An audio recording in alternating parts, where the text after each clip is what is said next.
Jean Arthuis, réformer la fiscalité française. C'est peu dire que notre système fiscal est d'une extrême complexité. Subsistent dans notre fiscalité des pratiques qui, à mon avis, sont extrêmement pénalisantes. On a multiplié à l'envi les niches fiscales.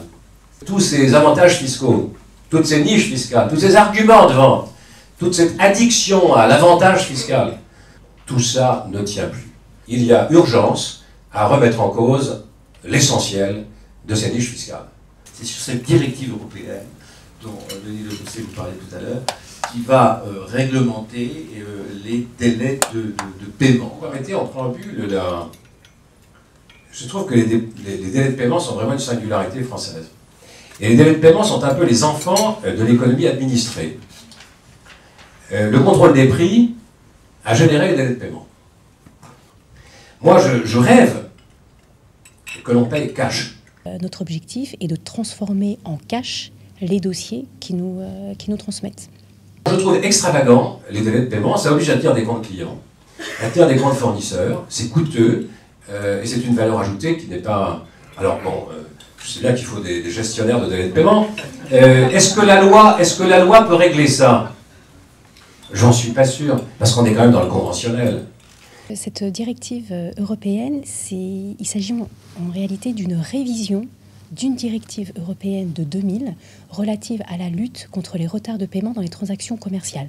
Et le problème, c'est l'inégalité de force entre certains donneurs d'ordre, certains acheteurs et certains fournisseurs et des PME. Notre activité relative à la gestion des relances préventives, à savoir relance avant échéance de la facture, a permis à certains de nos clients de gagner jusqu'à 21 jours de DSO. La France va faire une loi sur les délais de paiement, mais les grands groupes feront faire leurs achats, enfin pas tous les grands groupes, pas ceux que vous représentez, mais les autres vont faire procéder aux achats par leur filiale espagnole, parce que comme ça on n'aura pas à appliquer la loi française. Bonjour, en introduction, nous avons voulu vous dresser la cartographie des délais de moyens de paiement en Europe. Les comportements des pays face aux délais de paiement peuvent en effet être classés en 3 zones géographiques bien distinctes. En premier lieu, les pays du Nord et l'Allemagne. Eux sont des bons payeurs. À l'autre extrême, nous avons les pays du Sud et les pays de l'Est, donc en rouge, qui, eux, peuvent être qualifiés de mauvais payeurs avec des délais de paiement supérieurs à 80 jours.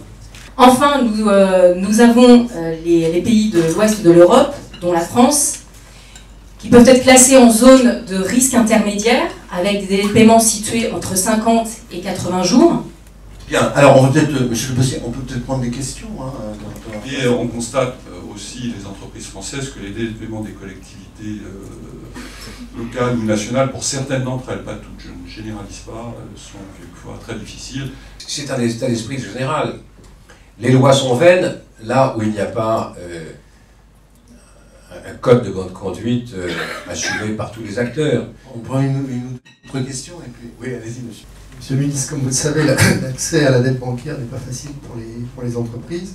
Je voudrais comprendre pourquoi tout d'un coup on veut inclure dans les prêts intersociétés ce qui est un prêt bancaire garanti par une autre entité. C'est tout le problème des effets de seuil, des restrictions que l'on met. On voit se développer des pratiques qui permettent de transgresser le principe posé par la loi. On risque de voir demain une étrange régulation du monde. Si la France veut être un des acteurs de la régulation, pour qu'elle soit entendue, il faut qu'elle soit en ordre. Merci. On avait dit qu'on terminait à 10 heures.